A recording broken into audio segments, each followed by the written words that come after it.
Dans cette vidéo, on va apprendre qu'est-ce qu'une variable et comment traduire un algorithme simple en Python. C'est très facile, alors suivez bien. Pour bien illustrer cet exemple, on va utiliser un exercice qui nous demande deux nombres et on calcule la somme, puis on affiche le résultat. Tout d'abord, on commence par écrire l'algorithme. On va sur l'éditeur VS Code et commencer. L'algorithme a un titre, donc on va le nommer somme et on doit déclarer les variables. On a A et B qui sont de type entier, puis le début d'algorithme.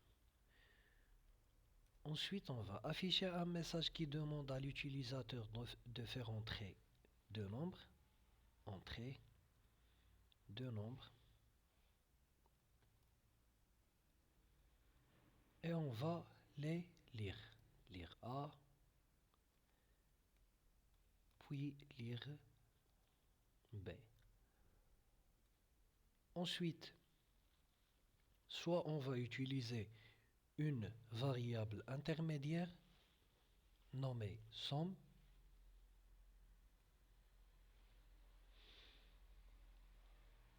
et on affecte la somme, soit on va afficher directement le résultat comme cela.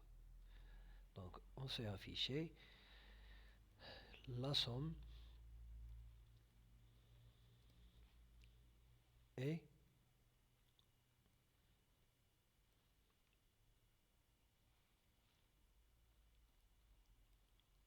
fin d'algorithme. Si on a utilisé la valeur intermédiaire somme, donc le résultat sera comme suit. On va ajouter une ligne d'affectation A plus B. Maintenant, on va traduire cet algorithme ici en Python.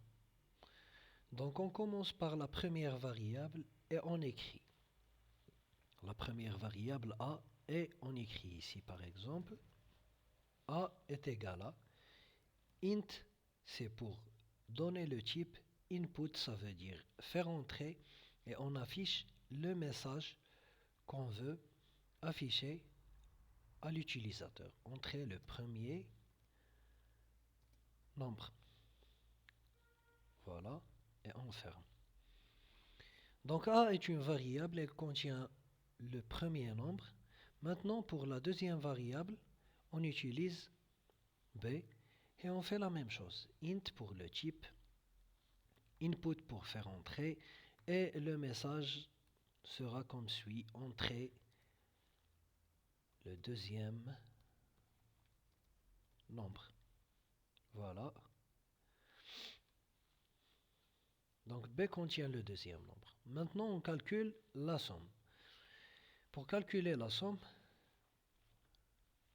on fait déclarer et initialiser une variable somme qui contient le résultat.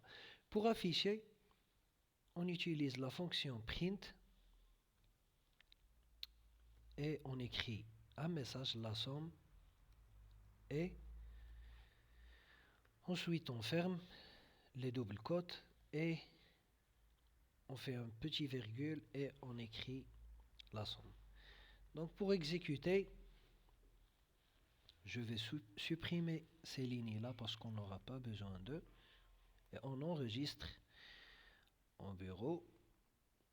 On va l'appeler exercice ou bien somme.py.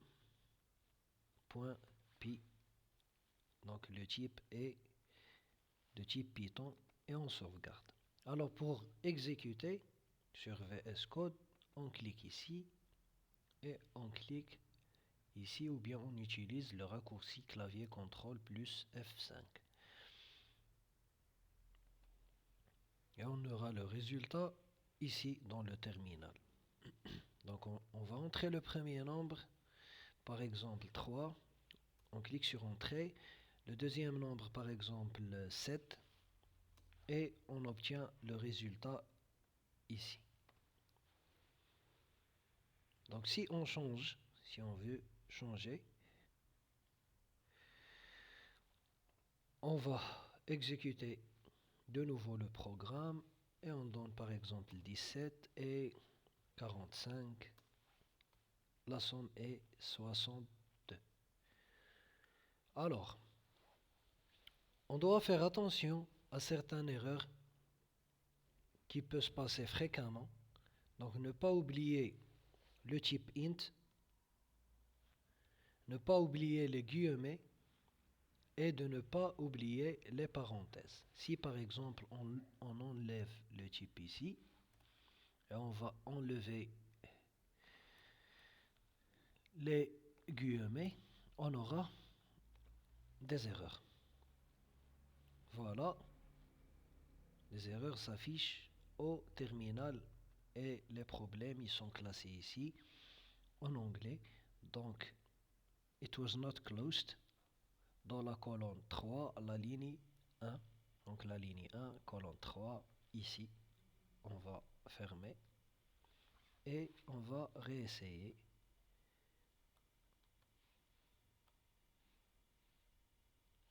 Voilà.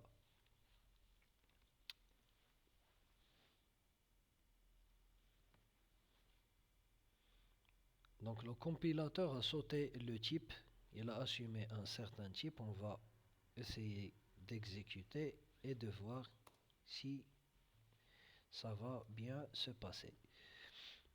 Donc il y a une erreur dans la ligne de somme.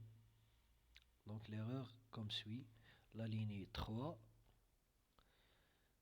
Donc can only, donc la variable somme peut seulement concaténer des strings avec des strings et non pas des strings avec des int.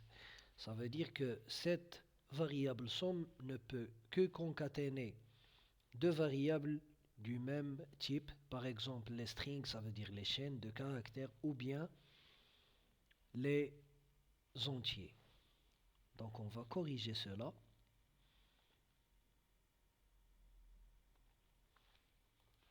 Et maintenant, si on exécute, on aura notre résultat correct.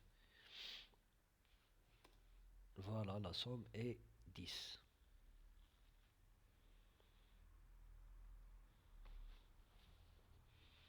Donc retenez ceci. Une variable est une boîte. On réfléchit avant de coder ou bien avant de résoudre un problème et Python exécute ligne par ligne. Dans la prochaine vidéo, on verra les conditions if, else, si, sinon. Merci pour votre attention et votre temps et à la prochaine.